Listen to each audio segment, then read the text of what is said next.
Good evening, students. So, this is our lecture number 27 on the Code of Criminal Procedure 1973 and the भारतीय नागरिक सुरक्षा संहिता 2023. अपने इस lecture में आइए हम लोग अपनी जर्नी को कंटिन्यू करते हैं. ठीक है, तो आइए समझते हैं कि हमारी जर्नी शुरू कब हुई थी. हमारी जर्नी शुरू हुई थी with the recording of information of A cognizable offence under section 154 end of non cognizable offences under section 155. फिर हमने ये पढ़ा था कि इंफॉर्मेशन को एज एन एफआईआर रजिस्टर करने के बाद पुलिस ऑफिसर के पास जो पावर होती है इन्वेस्टिगेशन की, that has been provided under section 156. ठीक है, अब पावर ही पता चल गया कि कॉग्निजेबल ऑफेंस में पुलिस ऑफिसर को इन्वेस्टिगेशन करने के लिए मैजिस्ट्रेट की परमिशन नहीं चाहिए. उनके पास ये पावर है कि वो डायरेक्टली इन्वेस्टिगेशन को स्टार्ट कर सकते हैं और अकरेंस रिपोर्ट मैजिस्ट्रेट को भेज सकते हैं कि उनके जुरिस्डिक्शन में एक कॉग्निजेबल ऑफेंस कमिट हुआ है जिसकी इन्फॉर्मेशन पुलिस ऑफिसर ने रजिस्टर की है. ठीक है, तो ये तो पावर हो गया. देन उसके बाद हमने प्रोसीजर को समझा. ठीक है, उसके बाद हमने प्रोसीजर को समझा that has been provided under section 157 of CrPC. Clear है. फिर प्रोसीजर को समझने के बाद हम लोग डायरेक्ट आ गए सेक्शन 160 के अंदर, जो कि ये कहता है कि eight the time of investigation, that is the investigation that the police officer is conducting under chapter 12. ठीक है, उस टाइम पर इन्वेस्टिगेशन के दौरान पे पुलिस ऑफिसर किसी भी इंसान को बुला सकते हैं जो कि उनको लगता है कि facts and circumstances of the case से एक्विंटेड है. ठीक है, सेक्शन 155 की भी जर्नी सेम ही है, बस इसमें डिफरेंस ये आ जाता है कि इन्वेस्टिगेशन करने के लिए पहले पुलिस ऑफिसर को जुरिस्डिक्शनल मैजिस्ट्रेट की परमिशन चाहिए. परमिशन मिलने के बाद again they derive the power from section 156. ठीक है, the procedure is under section 157 and again 157 में अगर प्रोसीजर दिया हुआ है तो इसका मतलब ये हुआ कि 160 के अंदर for the investigation of non cognizable offences के लिए भी पुलिस ऑफिसर अगर चाहे तो किसी भी इंसान को बुला सकता है एज ए विटनेस. ठीक है, for the purpose of examination. Clear हो गया आपको? ये कहानी आपको समझ में आ रही है ना? अब हम लोग कहानी को थोड़ा और आगे लेके जाएंगे. सेक्शन 160 तक तो हमने समझ लिया कि आप विटनेसेस को बुलाने की पावर रखते हो. अब जो आपका सेक्शन 161 है, ठीक है, जो आपका सेक्शन 161 है सीआरपीसी का, वो ये भी आपको पावर देता है कि आप जितने भी विटनेसेस को बुला रहे हैं उनके स्टेटमेंट को रिकॉर्ड कर सकते हैं. ठीक है, this is examination of witnesses by police. ठीक है, क्योंकि आपको पता है इन्वेस्टिगेशन पुलिस ही करते हैं, मैजिस्ट्रेट नहीं करते हैं. याद है ना, the definition of investigation is provided under section 2H of CrPC, वहाँ पे दिया हुआ था. ठीक है, तो examination of witnesses by police, इसमें होता क्या है, मैं अगर ऊपर से आपको समझाऊं तो यहाँ पर पुलिस ऑफिसर जो विटनेसेस को सेक्शन 160 के अंदर समन करते हैं, बुलाते हैं, उनका एग्जामिनेशन करते हैं, उनसे पूछताछ करते हैं, और पूछताछ करने के बाद अगर कुछ रिलायबल इंफॉर्मेशन उनसे रिसीव होती है विटनेसेस से, ठीक है, विटनेसेस, विक्टिम या फिर एक्यूज्ड, याद है ना, अगर उनसे कुछ रिलायबल इंफॉर्मेशन उन्हें मिलती है तो वो रिलायबल इंफॉर्मेशन को वो केस डायरी के अंदर नोट डाउन करते हैं और पुलिस ऑफिसर मेंटेन करता है केस डायरी को अंडर सेक्शन 172, जिसका करस्पॉन्डिंग प्रोविजन आपको मिल जाएगा सेक्शन 192 BNSS के अंदर. इसको पढ़ेंगे आगे और डिटेल में, अभी बस ऊपर से आप इतना समझ लीजिए. चलिए रीड करते हैं सेक्शन 161 को. ध्यान से समझिएगा, सेक्शन 161 थोड़ा सा इंट्रिकेट है, थोड़ा सा डिफिकल्ट टू अंडरस्टैंड वाला सीन है यहाँ पे, बट मैं इसको जितना भी आसान बना सकते हैं बनाने का प्रयास करूंगा ताकि आपकी समझ में ये सेक्शन आसानी से आ जाए और आप इसको रिलेट भी कर पाए बाकी सेक्शंस के साथ. तो शुरू करते हैं section 161. The head note is saying examination of witnesses by police. ठीक है, एग्जामिनेशन कौन करेगा विटनेसेस का? पुलिस, क्योंकि समन कौन कर रहा है? पुलिस. ठीक है, बुलाता किसमें? सेक्शन 160 के अंदर. जैसे आपने वो डायलॉग सुना है ना, बुलाती है मगर जाने का नहीं. यहाँ पे अगर बुलाती है तो आपको जाना है, अगर आप नहीं जाएंगे तो आपको प्रोसिक्यूट किया जा सकता है अंडर सेक्शन 174 ऑफ आईपीसी। ये मैंने लास्ट लेक्चर में आपको बताया था, ठीक है। आगे बढ़ते हैं। Any police officer making an investigation under this chapter, again same thing, कोई भी पुलिस ऑफिसर जो चैप्टर 12 के अंदर इन्वेस्टिगेशन कर रहा हो, हमने ये भी पढ़ा था ना कि कंप्लेंट प्रोसीडिंग की जो इन्वेस्टिगेशन होती है that has been provided under chapter 15 specifically under section 202 of CrPC, ठीक है। तो जो ये सेक्शन है सेक्शन 161, ये सिर्फ तभी अप्लाई होगा अगर investigation is being conducted under chapter 12 of CrPC, not chapter 15 of CrPC, ये ध्यान में रखिएगा, ठीक है। So any police officer making an investigation under this chapter or any police officer not below such rank as the state government may by general or special order prescribe in this behalf acting on the requisition का मतलब क्या होता है? Request, ठीक है। अच्छा, तो फिर रिक्वेस्ट क्यों लिख दिए? ऑब्वियस सी बात है ना, रिक्वेस्ट लिख देते, रिक्विजिशन क्या है? मतलब बहुत कूल बन रहे हैं ये लोग, ऐसा कुछ नहीं है। रिक्विजिशन का मतलब होता है लीगल रिक्वेस्ट, ठीक है। So that's why the term requisition has been used. ऐसा नहीं है कि लेजिस्लेचर बहुत कूल बनने के लिए कूल वर्ड्स यूज़ कर रहा है, ठीक है। Prescribe in this behalf acting on the requisition of such officer may examine orally. May, यहाँ पे देखिए, आप सबसे पहले ध्यान दीजिएगा, the term may has been use, और मैं आपको बार बार ये चीज़ समझाया हूँ, मे मतलब होता है डिस्क्रिशन, और जहाँ पर भी मे यूज़ होता है वो एक इनेबलिंग प्रोविजन होता है। इनेबलिंग प्रोविजन का मतलब क्या है कि वहाँ पर उस पर्टिकुलर अथॉरिटी को आप इनेबल कर रहे हो, आप उसको ये पावर दे रहे हो, उसको ये डिस्क्रिशन दे रहे हो, ठीक है। मे एग्जामिन ओरली, ठीक है, any person suppose to be acquainted with the facts and circumstances of the case. एक बार इसको ऊपर समझते हैं। इसका मतलब ये है कि कोई भी ऐसा पुलिस ऑफिसर जो चैप्टर 12 के अंदर इन्वेस्टिगेशन कर रहा है किसी कॉग्निजेबल या फिर नॉन कॉग्निजेबल ऑफेंस की, ठीक है, तो वो या तो खुद या फिर वो एक लीगल रिक्वेस्ट दे सकता है किसी भी ऐसे ऑफिसर को जो उससे सबऑर्डिनेट हो। लेकिन जो सबऑर्डिनेट ऑफिसर है उसकी रैंक कौन डिसाइड करेगा? State government. तो मतलब अगर स्टेट गवर्नमेंट कहेगा कि आप अपने से इस सबऑर्डिनेट ऑफिसर को रिक्वेस्ट कर सकते हो कि वो एग्जामिनेशन कंडक्ट करे, तो वो कर सकता है। अगर स्टेट गवर्नमेंट इसके बिहाफ में कुछ प्रिस्क्राइब नहीं करता है तो वहाँ पर आप इस रिक्विजिशन का यूज़ नहीं कर सकते, ठीक है। यहाँ पे लिखा हुआ है ना, और any police officer not being below such rank as the state government may by general, और देखिए यहाँ पे अगेन स्टेट गवर्नमेंट के पास भी डिस्क्रिशन है, यहाँ पे मे यूज़ हुआ है ना, इनेबल किया गया स्टेट गवर्नमेंट को। May by general or special order prescribe in this behalf acting on the requisition of such officer may examine orally any person suppose to be acquainted with the facts and circumstances of the case.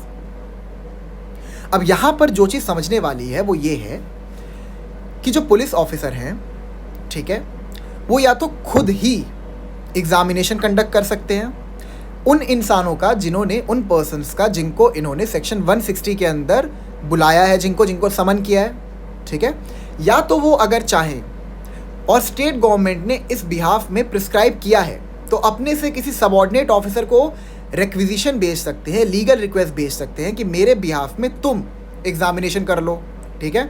Examination का मतलब ही होता है पूछताछ करना, ठीक है, पूछताछ करना पुलिस स्टेशन में बुला के। May examine orally any person suppose to be acquainted with the facts and circumstances of the case. अब इसको अक्सर लोग स्किप कर देते हैं। This is suppose to be acquainted with the facts and circumstances of the case.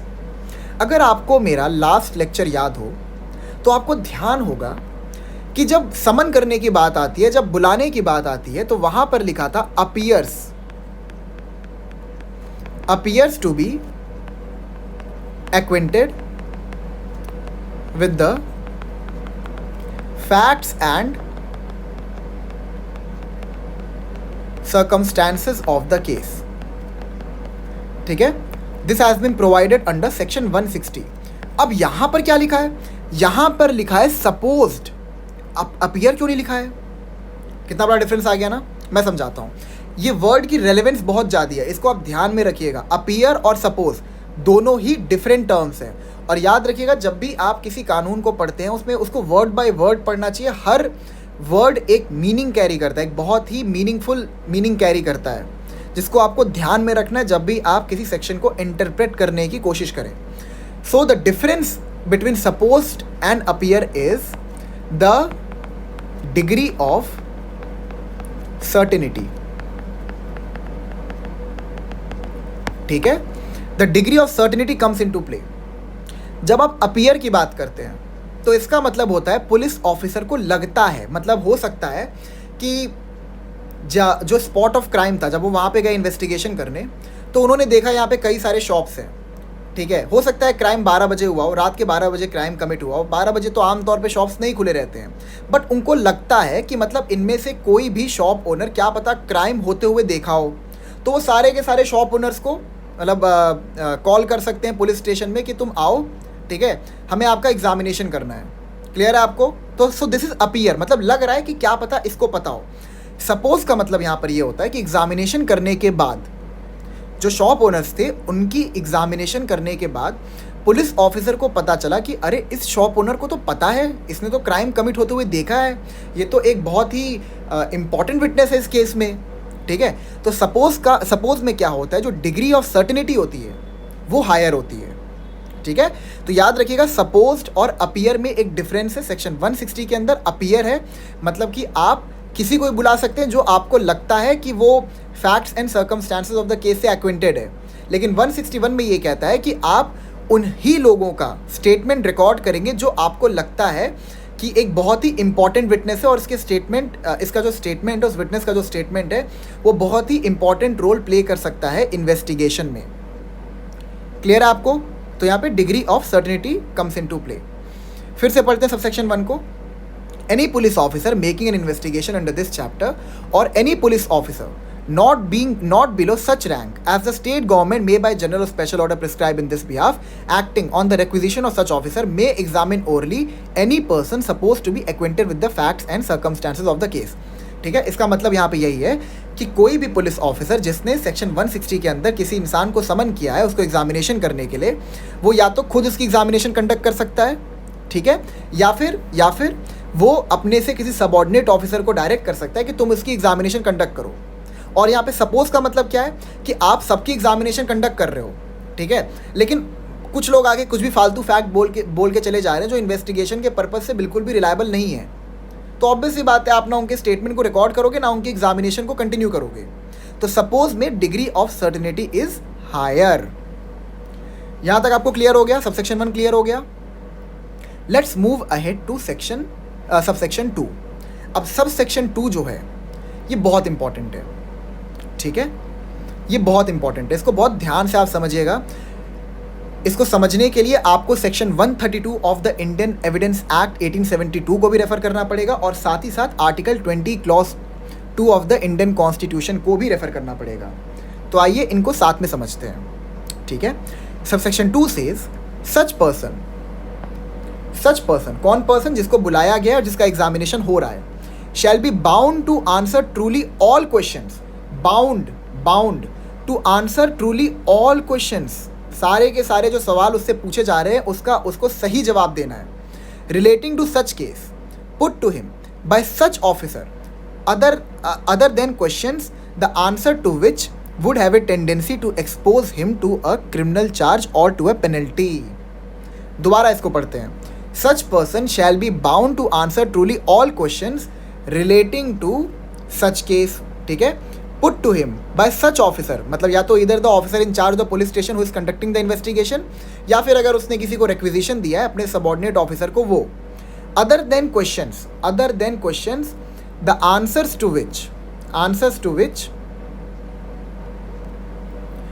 Which would have a tendency to expose him to a criminal charge or to a penalty। ये जो आपका last में ये line लिखा हुआ है, answers to which would have a tendency to expose him to a criminal charge or to a penalty, is a manifestation of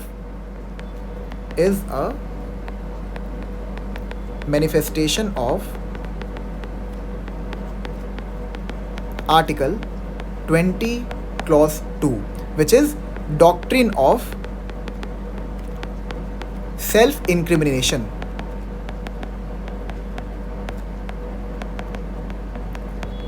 ठीक है, ये डॉक्ट्रिन ये कहता है कि आप ऐसा कोई भी बयान देने के लिए आपको कंपेल नहीं किया जा सकता है जो कि आपको ही इंक्रिमिनेट कर दे, आपके अगेंस्ट ही चार्जेस को लेवल अप कर दे। ठीक है, आपको कंपेल नहीं किया जा सकता है किसी भी अथॉरिटी के द्वारा कि आप ऐसे सवालों के जवाब दें जो कि इस तरफ इंडिकेट कर दे कि आपने ही कोई ऑफेंस कमिट किया है। मतलब सोचिए, विटनेस आया, ठीक है, उसको पुलिस स्टेशन में बुलाया गया, उसका एग्जामिनेशन कंडक्ट किया जा रहा है और उससे ऐसे सवाल पूछ दिए गए कि जो एक्यूज था उसको बोला भाई तुम थोड़ी देर के लिए साइड हो जाओ, पहले इस विटनेस से मुझे डील करने दो। ठीक है, तो यहाँ पर ये क्या कहता है, such person shall be bound to answer truly all questions relating to such case put to him by such officer other than questions the answers to which would have a tendency to expose him to a criminal charge or to a penalty। याद रखिएगा, subsection 2 को we will read with article 20 clause 2 of the Indian Constitution and section 132 of IEA, that is Indian Evidence Act, and this is Indian Constitution। तो आइए एक बार article 20 clause 2 और Indian evidence act section 132 को भी देख लेते हैं। सबसे पहले हम लोग पढ़ेंगे section 132 of the Indian evidence act. This is Indian evidence act 1872। आइए पढ़ते हैं। Witness not excused from answering on ground that answer will criminate. जो इसका हेड नोट है वो ये कहना चाहता है कि विटनेस जो है वो बच नहीं सकता किसी भी सवाल का जवाब देने से जिसके जवाब से उसके अगेंस्ट में प्रोसिक्यूशन स्टार्ट किया जा सके, उसके अगेंस्ट में चार्जेस डेवलप किए जा सके। ठीक है, witness not excused from answering on ground that answer will criminate. वो मना नहीं कर सकता कि मैं कोई भी ऐसा जवाब दूं जिससे कि मेरे अगेंस्ट में ट्रायल चालू किया जा सके या फिर इन्वेस्टिगेशन चालू की जा सके। क्लियर है, वो मना नहीं कर सकता। पढ़ते हैं इसको। A witness shall not be excused. It is a mandatory provision.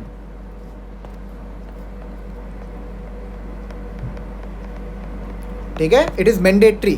Shall not be excused from answering any question as to any matter. Answering any question, कोई भी सवाल उससे पूछे जाए, as to any matter relevant to the matter in issue in any suit or any civil or criminal proceeding upon the ground that the answer to such question will criminate or may tend directly or indirectly to criminate such witness, or that it will expose or tend directly or indirectly to expose such witness to a penalty forfeiture of any kind। समझाता हूँ मैं section 132 क्या कहना चाहता है। पहले ये समझिए, पेनल्टी आप जानते हैं क्या होता है, फाइन की बात हो रही है, और फोरफीचर मतलब होता है जब्त कर लेना। फोरफीचर ऑफ प्रॉपर्टी होती है ना, बेसिकली आपका होता है इसका मतलब किसी चीज को जब्त कर लेना, फोरफिट कर लेना। तो यहाँ पे क्या कह रहा है, a witness shall not be excused from answering any question as to any matter relevant to the matter in issue in any suit or in any civil or criminal proceeding. ठीक है, upon the ground that the answer to such question will criminate or may tend directly or indirectly to criminate such witness, or that it will expose or tend directly or indirectly to expose such witness to a penalty or forfeiture of any kind। अब आप सोचेंगे भाई साहब, हमने तो section 161 subsection 2 के अंदर पढ़ा कि जो विटनेस है वो ऐसा कोई भी जवाब नहीं दे सकता जिसकी वजह से उसको इंक्रिमिनेट किया जाए, जिसकी वजह से उसको क्रिमिनेट किया जाए। ठीक है, अब यहां पर ये क्या कह रहा है, ये तो कॉन्ट्रडिक्टरी हो गया। ठीक है, कॉन्ट्रडिक्टरी टू, ये तो कॉन्ट्रडिक्टरी हो गया। ये कैसे हो सकता है? देखिए यहां पर एक चीज पे आप ध्यान दीजिएगा। यहां पर क्या कहा जा रहा है कि एक विटनेस जो है उसको उन सारे सवालों का सही जवाब देना है। ठीक है, जो भी उससे पूछा जा रहा है उसको ट्रुथफुल जवाब देना है, कोई भी चीज़ छुपाना नहीं है, गलत जवाब नहीं देना है। ठीक है, किसी भी ऐसे मैटर पे, ठीक है, किसी भी ऐसे मैटर पे जिस पे ट्रायल चल रहा हो, चाहे सिविल प्रोसीडिंग हो या फिर क्रिमिनल प्रोसीडिंग हो, डजंट मैटर। ठीक है, वहाँ पर उसको सारे के सारे जवाब देने पड़ेंगे जो भी सवाल उससे पूछे जाएंगे, भले ही उन सवालों से उसके अगेंस्ट में उसको क्रिमिनेट किया जा सके। ठीक है, अब आप सोचेंगे ये तो कॉन्ट्रडिक्टरी हो गया। एक बार आप फिर से सेक्शन 161 सबसेक्शन 2 की लैंग्वेज को पढ़िए। यहाँ पे क्या कहता है, such person shall be bound to answer truly all questions relating to such case put to him by such officer other than questions the answer to which would have a tendency to expose him to a criminal charge or to a penalty. यहाँ पर जो examination किया जा रहा है, the examination is being conducted during the investigation. मैं यहाँ पे लिख देता हूँ, under section 161 subsection 2 of CRPC, the examination is conducted during the course of investigation.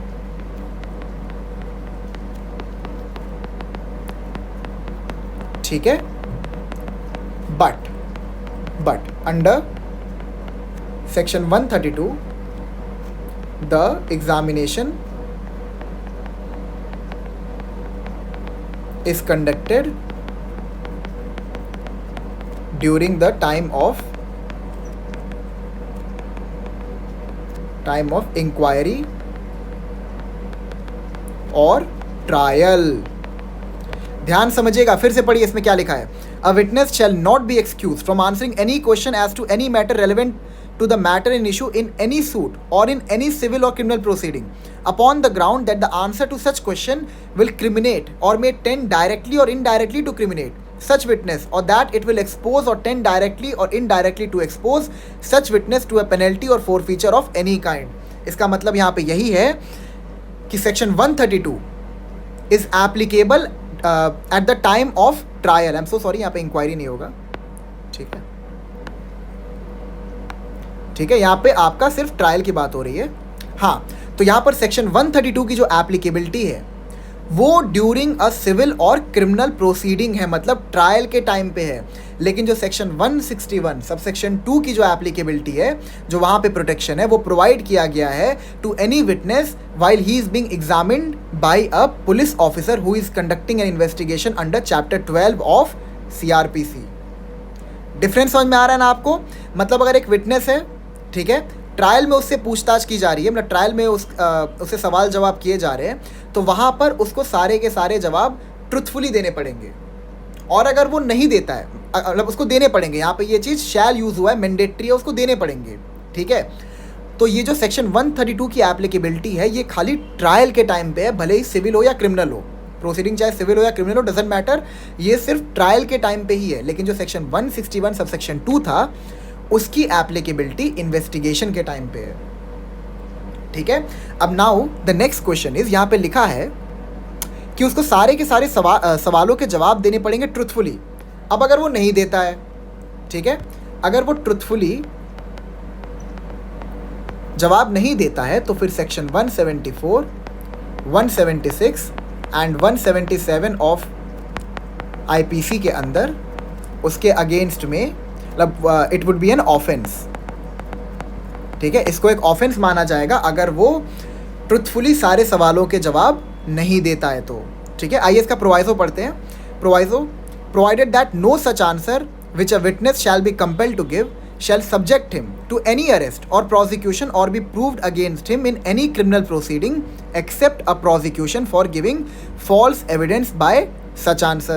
Proviso ये कहता है कि जो भी जवाब विटनेस देगा, ठीक है, जिस जवाब से उसके अगेंस्ट में लाइक कुछ चार्जेस को डेवलप किया जा सके, ठीक है, तो उन जवाबों के बेसिस पे आप उस पर्सन के अगेंस्ट में किसी भी प्रकार की इन्वेस्टिगेशन या फिर प्रोसीडिंग को चालू नहीं करेंगे। ना ही यहाँ पे देखिए, फिर से मैं पढ़ के बता रहा, provided that no such answer which a witness shall be compelled to give, ठीक है, मतलब उसको अगर बोला गया, मतलब कि आप बताइए, इसका जवाब दीजिए, आप क्यों नहीं जवाब दे रहे हैं, compelled to give, shall subject him to any arrest or prosecution or be proved against him in any criminal proceeding except a prosecution for giving false evidence by such answer। ठीक है, यहाँ पे प्रोवाइजो आपका simply ये कहता है कि जो भी आंसर देने के लिए उस विटनेस को कंपेल किया गया है during a civil or criminal proceeding, उस आंसर के चलते ना उसका अरेस्ट होगा, ना उसके अगेंस्ट में कोई प्रोसिक्यूशन चालू होगा, और ना ही उस स्टेटमेंट को किसी और क्रिमिनल प्रोसीडिंग में उस पर्सन के अगेंस्ट में यूज किया जाएगा, ठीक है, except a prosecution for giving false evidence by such answer, ठीक है। अगर उसने फॉल्स एविडेंस दिया है, उसने गलत बयान दिया है, झूठा बयान दिया है, तो वहां पर उसको प्रोसिक्यूट किया जा सकता है under section 174, 176 and 177 of IPC. बस इसमें यह कहा गया है कि अगर झूठा जवाब देता है तब उसको प्रोसिक्यूट किया जा सकता है, लेकिन अगर वो सच जवाब दे रहा है, मतलब सच्ची गवाही दे रहा है, लेकिन उस गवाह की वजह से उसके अगेंस्ट में उसको क्रिमिनेट किया जा सकता है, तो उस गवाह के बेसिस पे उसके अगेंस्ट कोई भी प्रोसिक्यूशन नहीं चालू किया जाएगा, ना उसको अरेस्ट किया जाएगा, ना ही उसके अगेंस्ट में, ना ही किसी क्रिमिनल प्रोसीडिंग में उसके बयान को यूज़ किया जाएगा as an evidence. Proviso clear हो गया? तो सेक्शन 132 और सेक्शन 161 सबसेक्शन 2 जो आपको कॉन्ट्रडिक्टरी लग रहा था, क्लियर हो गया ना? 161 सबसेक्शन 2 जो है वो इन्वेस्टिगेशन के टाइम पे एप्लीकेबल है, लेकिन जो 132 है वो ट्रायल के टाइम पे एप्लीकेबल है, ठीक है। दोनों की एप्लीकेबिलिटी डिफरेंट है। अब एक बार आर्टिकल 20 क्लॉज 2 भी पढ़ लेते हैं। क्या कहता है हेड नोट आर्टिकल 20 का? Protection in respect of conviction for offences.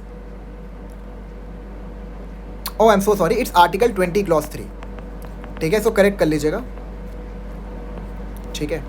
Just let me correct it here, ठीक है। इट इज आर्टिकल 20 क्लॉज 3, ठीक है। आइए पढ़ते हैं article 20 clause 3। Protection in respect of conviction for offences. Clause 3, no person accused of any offence shall be compelled to be a witness against himself. ये आपका मौलिक अधिकार है, ये आपका फंडामेंटल राइट है कि अगर आपके अगेंस्ट में कोई एक्यूजेशन लगा है कोई एक्यूजेशन लगा है, ठीक है, तो आपको कंपेल नहीं किया जा सकता कि आप अपने अगेंस्ट में ही कोई स्टेटमेंट दीजिए, आप अपने अगेंस्ट में कोई विटनेस बन जाइए, ठीक है। मतलब आपको कंपेल नहीं किया जा सकता किसी भी ऐसे बयान के लिए, मतलब अगर आप एक्यूज्ड हैं, भगवान करे कि आप कभी एक्यूज ना बने किसी केस में, ठीक है, पर ये आपका फंडामेंटल राइट है कि आपसे अगर आप किसी क्रिमिनल प्रोसीडिंग में, ठीक है, एक्यूज्ड हैं, तो वहाँ पर आपको कंपेल नहीं किया जा सकता है कि आप खुद के अगेंस्ट ही विटनेस बन जाइए। अब ये भी अगेन कॉन्ट्रडिक्टरी लग रहा है, कहीं ना कहीं तो लग रहा है ना। अब ध्यान समझिए, आर्टिकल 20 जो है ये एक्यूज्ड पे अप्लाई होता है, ठीक है। सेक्शन 132 ऑफ आईए विटनेस पे अप्लाई होता है eight the time of trial, जब ट्रायल चल रहा हो किसी का और आप विटनेस के फॉर्म में बुलाए गए हो, ठीक है, और आपसे बयान लिया जा रहा है, तो ये उस पर अप्लाई होता है। और सेक्शन 161 जो है ये आपका अप्लाई होता है इन्वेस्टिगेशन के टाइम पे, ठीक है। मैं इसको लिख देता हूं, आपके लिए आसान होगा, ठीक है। Section 161 subsection 2 is applied during investigation under chapter 12 of CRPC, ठीक है। Section 132 of IEA, that is Indian Evidence Act 1872, is applied during a civil or criminal proceeding,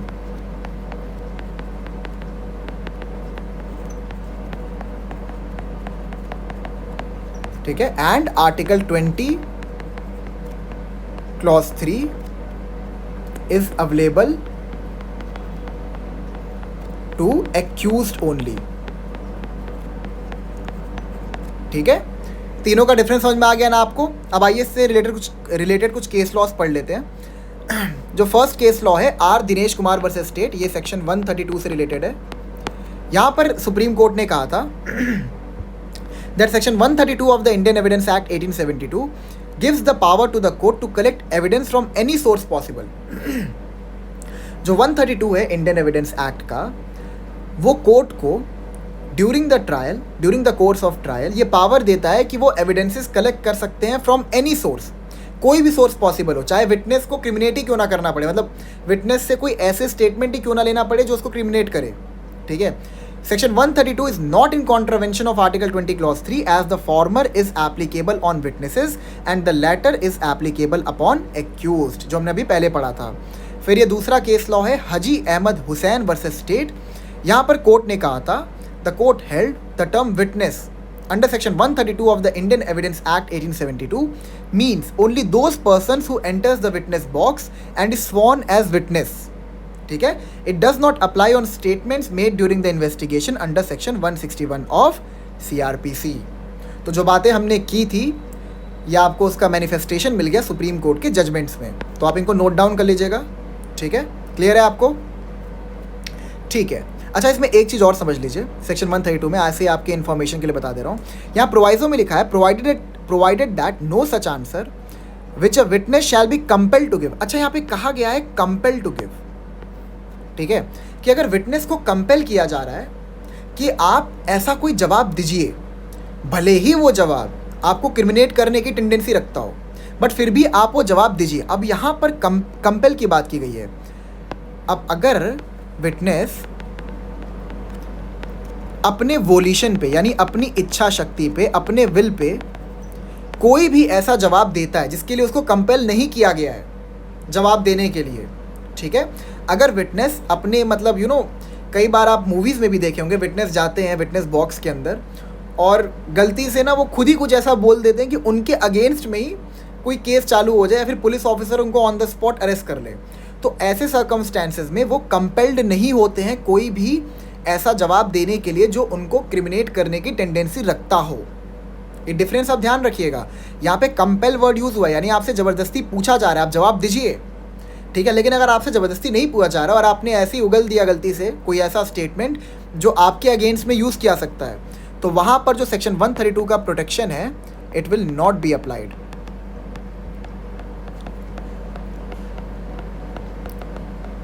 ठीक है, अगर आपने अपनी इच्छा शक्ति पे, अपने विल पे कोई जवाब दिया है, तो वहाँ पर सेक्शन 132 का प्रोटेक्शन आप पे अप्लाई नहीं होगा, आपको इसकी प्रोटेक्शन नहीं मिलेगी. मतलब आपके अगेंस्ट में आपको वहाँ चाहे तो अरेस्ट भी कर सकते हैं और आपके अगेंस्ट में प्रोसिक्यूशन भी चालू किया जा सकता है.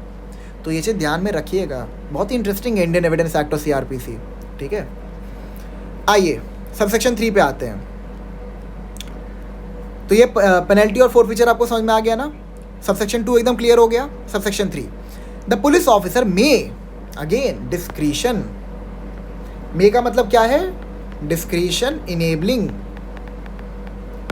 द पुलिस ऑफिसर मे, कौन सा पुलिस ऑफिसर? जो चैप्टर 12 में इन्वेस्टिगेशन कर रहा है. The police officer may reduce into writing any statement made to him in the course of an examination, in the course of an examination under this section, and if it does so he shall. देखिए again mandatory, अब यहाँ पे mandatory हो गया. ठीक है, ये आपका मैंडेटरी हो गया. He shall make a separate and true record of the statement of each such person who statement he records. ठीक है, अब इसको समझते हैं क्या कहना चाहता है. जब पुलिस ऑफिसर सेक्शन 161 के अंदर किसी भी विटनेस का एग्जामिनेशन करेगा जिसको उसने सेक्शन 160 के अंदर समन किया है. मैं ये बार बार पता क्यों रिपीट कर रहा हूँ कि सेक्शन 160 के अंदर समन किया है, क्योंकि पुलिस ऑफिसर जो होता है वो बिना समन किए भी कई बार जब स्पॉट पे जाता है क्राइम के, वहाँ पर भी लोगों से पूछताछ करता है और जो भी वो बात कहते हैं उनको नोट डाउन करता है. ठीक है, तो वो अलग चीज़ हो जाता है, ये अलग चीज़ है. तो आप ध्यान रखिएगा, सेक्शन 161 सिर्फ तभी अप्लाई होता है जब सेक्शन 160 के अंदर किसी विटनेस को समन किया गया हो, बुलाया गया हो by the police officer via a written notice. ठीक है, फिर से पढ़ते हैं. द पुलिस ऑफिसर में, डिस्क्रिशन है, reduce into writing any statement made to him in the course of an examination. इसका मतलब क्या है कि हो सकता है आपने 10 विटनेसेस को बुलाया, ठीक है, उसमें से 5 तो फालतू बात ही कह रहे थे. तो ऐसा नहीं कि अगर आपने 10 को बुलाया है तो 10 ने जो बातें बोली उन सबको ही आपको नोट डाउन करना पड़ेगा. अब अगर 5 लोगों ने कुछ फालतू बात बोली जो बिल्कुल भी रेलेवेंट नहीं है केस से, तो आप उनको क्यों नोट डाउन करोगे? कोई मतलब ही नहीं बनता उनको नोट डाउन करने का. ठीक है, लेकिन बाकी जो 5 विटनेस थे वो बड़े बढ़िया विटनेस थे. ठीक है, तो उन 5 ने जितनी बातें बोली वो रेलेवेंट थी केस से, तो उसको आप नोट डाउन कर लीजिए. ठीक है, अब जो ये आपका मे है, मे यही सिग्निफाई कर रहा है, डिस्क्रिशन दे रहा है कि आप खाली उन्हीं विटनेसेस का स्टेटमेंट रिकॉर्ड करिए जो आपके हिसाब से केस में रेलेवेंट हो. ठीक है, जो आपको इन्वेस्टिगेशन करने में हेल्प करे. फिर से पढ़ते हैं. The police officer may reduce into writing any statement made to him in the course of an examination, ठीक है, जब वो एग्जामिनेशन कंडक्ट कर रहा है, under this section, and if he does so he shall make a separate and true record of the statement of the statement of each such person whose statement he records, ठीक है, of each such person whose statement he records। इसका मतलब ये है, मैं आपको समझाता हूं, सेपरेट एंड ट्रू रिकॉर्ड, इसका मतलब यहां पर यह है कि पुलिस ऑफिसर जो हैं उन्हें एक डायरी मेंटेन करनी पड़ती है जिसे हम केस डायरी कहते हैं, ठीक है, जिसका रेलेवेंट सेक्शन है सेक्शन 172 ऑफ सीआरपीसी, और इसका आपको करस्पॉन्डिंग प्रोविजन जो है बीएनएस से मिल जाएगा सेक्शन 192 के अंदर, ठीक है। तो पुलिस ऑफिसर को एक केस डायरी मेंटेन करनी पड़ती है। केस डायरी को मेंटेन करने का पर्पस पता है क्या होता है? यही पर्पस होता है कि जो स्टेटमेंट वो सेक्शन 161 के अंदर रिकॉर्ड करते हैं उनको केस डायरी में ही किया जाता है। याद रखिएगा ये जनरल डायरी से डिफरेंट है, जिसको सेक्शन 44 ऑफ पुलिस एक्ट 1861 के अंदर मेंटेन किया जाता है। जो आपकी केस डायरी होती है उसको मेंटेन किया जाता है by virtue of section 172 of CrPC, ठीक है। तो यहाँ पर जो आप स्टेटमेंट्स रिकॉर्ड करोगे उसको आपको केस डायरी में नोट डाउन करना है और उसका सेपरेट एंड ट्रू रिकॉर्ड बनाना है। सेपरेट रिकॉर्ड का मतलब क्या है कि सपोज 2 विटनेसेस हैं, ठीक है, और दोनों विटनेसेस ने सेम बात बोली, मतलब दोनों ने सेम स्टेटमेंट्स दी, दोनों ने बोला कि हाँ मैंने भी ये देखा था, मैंने भी ये देखा था। तो सेपरेट का मतलब ये है कि अगर दोनों ही विटनेसेस का जो स्टेटमेंट है ये रेलेवेंट है, तो जब आप केस डायरी में इसको नोट डाउन करेंगे, ठीक है, सपोज ये केस डायरी है, जब आप इसको केस डायरी में नोट डाउन करेंगे तो इसको सेपरेटली करेंगे, ठीक है। ये सपोज विटनेस 1 की स्टेटमेंट है और ये विटनेस 2 की स्टेटमेंट है, भले ही जो दोनों विटनेसेस हैं वो एकदम सेम बात ही कह रहे हैं, बट स्टिल आपको उसको सेपरेटली नोट डाउन करना है। क्लियर है? एंड ट्रू रिकॉर्ड का मतलब ये है कि जो भी स्टेटमेंट्स आपने रिसीव किए हैं विटनेसेस के थ्रू उसको आपको ट्रूली नोट डाउन करना है इन द केस डायरी, ठीक है। आइए फिर से पढ़ते हैं यहाँ पे क्या लिखा है। द पुलिस ऑफिसर में डिस्क्रिशन है आपके पास, जो भी रेलेवेंट इंफॉर्मेशन है खाली आप उसको नोट डाउन करिए। में reduce into writing any statement made to him in the course of an examination under this section, and if he does so he shall make a separate and true record of the statement of each such person whose statement he records। Clear हो गया separate and true record क्या होता है, ठीक है। आइए proviso पे आते हैं। Provided that statement made under this subsection may also be recorded by audio video electronic means. यहाँ पे अगेन डिस्क्रिप्शन है, आप चाहें तो ऑडियो वीडियो इलेक्ट्रॉनिक मीन्स के साथ भी ऑल्सो बोला है यहाँ पे, देखिए also be recorded by audio video electronic means, मतलब आपको केस डायरी में स्टेटमेंट को नोट डाउन तो करना ही है, लेकिन अगर आपको लगता है आपके डिस्क्रिप्शन पे पुलिस ऑफिसर के डिस्क्रिप्शन पे है, वो चाहे तो ऑडियो वीडियो इलेक्ट्रॉनिक मीन्स के थ्रू भी जो विटनेस आ रहा है उसके स्टेटमेंट को रिकॉर्ड कर सकते हैं, ठीक है। सेकेंड प्रोवाइजो पढ़ते हैं। अगेन प्रोवाइजो को स्ट्रिक्ट इंटरप्रिटेशन ही दीजिएगा। Provided further that the statement of A women against whom an offence under section these till section 509 of the Indian Penal Code is alleged to have been committed or attempted shall be recorded by a woman police officer or any woman officer। मतलब अगर कोई women है, ये सारे welfare provisions है women के लिए, ठीक है, तो अगर कोई वुमेन है उसका स्टेटमेंट लिया जा रहा है, ठीक है, आगे बढ़े, is alleged to have been committed or attempted shall be recorded by a woman police officer or any woman officer, ठीक है। कोई विक्टिम है, बेसिकली कोई वुमेन विक्टिम है और उसके स्टेटमेंट को रिकॉर्ड किया जा रहा है बाय द पुलिस ऑफिसर, उसको सेक्शन 160 के अंदर बुलाया गया या फिर उसके रेसिडेंस पे गए या फिर किसी भी ऐसी प्लेस पे आप गए जहाँ पर उस वुमेन ने डायरेक्ट किया कि आप प्लीज़ इस जगह पे आइए, यहाँ पर मैं अपने स्टेटमेंट्स को दूंगी आपको, ठीक है। तो उसके अगेंस्ट में अगर कोई भी ऐसा ऑफेंस कमिट किया गया और उसको बुलाया जा रहा है उसके स्टेटमेंट्स रिकॉर्ड करने के लिए, तो वो स्टेटमेंट रिकॉर्ड कोई वुमेन पुलिस ऑफिसर ही करेंगी, ठीक है। और एनी वुमेन ऑफिसर आपको याद है ना कि अगर कोई वुमेन पुलिस ऑफिसर अवेलेबल नहीं है जो इन्वेस्टिगेशन कर रही थी, तो उनके अलावा पुलिस स्टेशन में कोई भी अगर वुमेन ऑफिसर अवेलेबल होंगी तो she can record the statement of women victim. Clear हो गया आपको? ठीक है, एक बार सेक्शन 172 भी आप देख लीजिए, डायरी वगैरह वाला।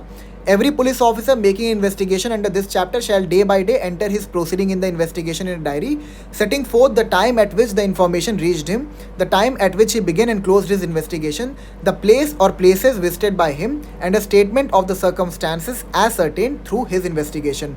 ठीक है, the statement of witnesses recorded during the course of investigation under section 161 shall be inserted in the case diary. देखिए यहाँ से जो 1A है, यहाँ से मतलब जो केस डायरी में जो इन्फॉर्मेशन को नोट डाउन करने की हमने बात की थी वो यहाँ से पुलिस ऑफिसर मतलब डिराइव करता है।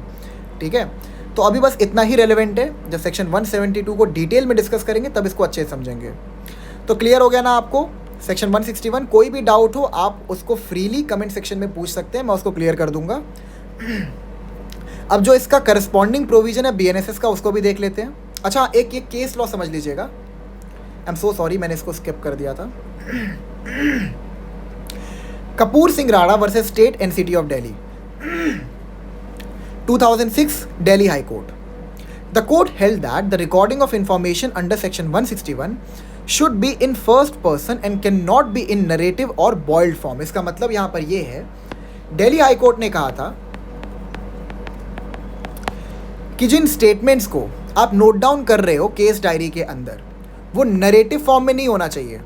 ऐसा नहीं होना चाहिए कि मतलब जो विटनेस है वो आया है और वो कहानी सुना रहा है, मैं यहाँ पर खड़ा था, मैंने देखा ए भागा भागा आया बी के पीछे चाकू लेके, ऐसे नहीं। पुलिस ऑफिसर पहले क्वेश्चन पूछेगा कि आप उस समय रात में कहाँ थे, देन विटनेस जवाब देगा मैं रात में अपने शॉप पे था। ठीक है, आगे बढ़ते हैं। It has to be in a question answer format. ठीक है, इसका मतलब यही है कि नरेटिव फॉर्म में नहीं होगा। पुलिस ऑफिसर एक सवाल पूछेगा एंड विटनेस जो है उसका जवाब देगा। आगे बढ़ते हैं। However if the examination is in a boiled form or in the form of a narration, it shall be deemed to be a curable irregularity. पूरा समझते अच्छे से। कोर्ट ने ये कहा कि सेक्शन 161 के अंदर जो भी स्टेटमेंट्स को पुलिस ऑफिसर रिकॉर्ड करेगा केस डायरी के अंदर, the case diary which is maintained under section 172।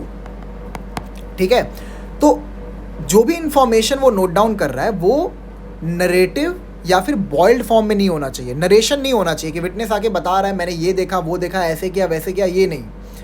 Question answer format में होना चाहिए, जैसे KBC होता है, अमिताभ बच्चन सवाल पूछते हैं और उनको जवाब मिलता है, वैसे फॉर्मेट में होना चाहिए। ठीक है, क्वेश्चन आंसर फॉर्मेट में होना चाहिए। लेकिन अगर क्वेश्चन आंसर फॉर्मेट में नहीं भी होता है, अगर उसको नरेशन फॉर्म में ही लिख दिया गया, तो it is a curable irregularity. मतलब at the time of trial अगर केस डायरी को मंगवाया जाता है, ठीक है, और उसमें जो स्टेटमेंट्स हैं उनको पढ़ा जाता है। अब देखिए, मैं इसको बाद में सेक्शन 162 के डिस्कशन में समझाऊंगा कि जो स्टेटमेंट रिकॉर्ड किए जाते हैं बाय द पुलिस ऑफिसर, उनकी ट्रायल के टाइम पे क्या रेलेवेंस है। क्योंकि मैंने आपको अपने लेक्चर्स में ये चीज़ बताया था कि जितने भी स्टेटमेंट्स पुलिस ऑफिसर रिकॉर्ड करता है उनकी ट्रायल के टाइम पर कोई भी एविडेंशियरी वैल्यू नहीं होती है। ठीक है, तो जो केस डायरी जो अगर ट्रायल के टाइम पे कोर्ट मंगवाता है, ठीक है, तो वहाँ पर केस डायरी को पढ़ने के बाद ये नहीं है कि वो पूरा केस ही डिस्कार्ड कर देंगे, बोल देंगे अरे इसमें तो नरेटिव फॉर्म में है, केस हटाओ, ऐसा नहीं होगा। ठीक है, इट्स अ क्यूरेबल इरेगुलरिटी। मतलब जो विटनेस का स्टेटमेंट है, ठीक है, उसको थोड़ा सा मतलब शक की निगाहों से देखा जाएगा, नहीं तो बाकी इसमें कोई बहुत दिक्कत वाली चीज़ नहीं है। ठीक है, आइए अब इसका करस्पॉन्डिंग प्रोविज़न पढ़ लेते हैं सेक्शन 161 का BNSS में। Give me a second. Okay, I guess मैंने इसको इसमें डाला नहीं था, बट अगर मैं आपको बता दूं तो सेक्शन जो इसका करस्पॉन्डिंग प्रोविज़न है सेक्शन 180, ठीक है, जो इसका करस्पॉन्डिंग प्रोविज़न है सेक्शन 180, ये पेरीमेट्रिया है, इसमें कोई भी नया चेंज इंट्रोड्यूस नहीं किया गया है, तो इसको इतना पढ़ने की ज़रूरत थी भी नहीं। ठीक है, तो ये पेरीमेट्रिया है, इसका मतलब ये है बस इसमें एक दो चेंजेस ये किए गए हैं, जो प्रोवाइजो में आपके सेक्शंस थे IPC के, उनको रिप्लेस कर दिया गया है with the sections of BNS, that is भारतीय न्याय संहिता, और बाकी जितनी भी चीज़ें थी सब एकदम सेम है, पेरीमेट्रिया है, तो इतना मतलब उसको पढ़ने का कोई मतलब बनता नहीं है, अभी तो बिल्कुल नहीं बनता है। ठीक है, तो चलिए फिर अगले लेक्चर में हम लोग चालू करेंगे section 162। Till then, thank you so much.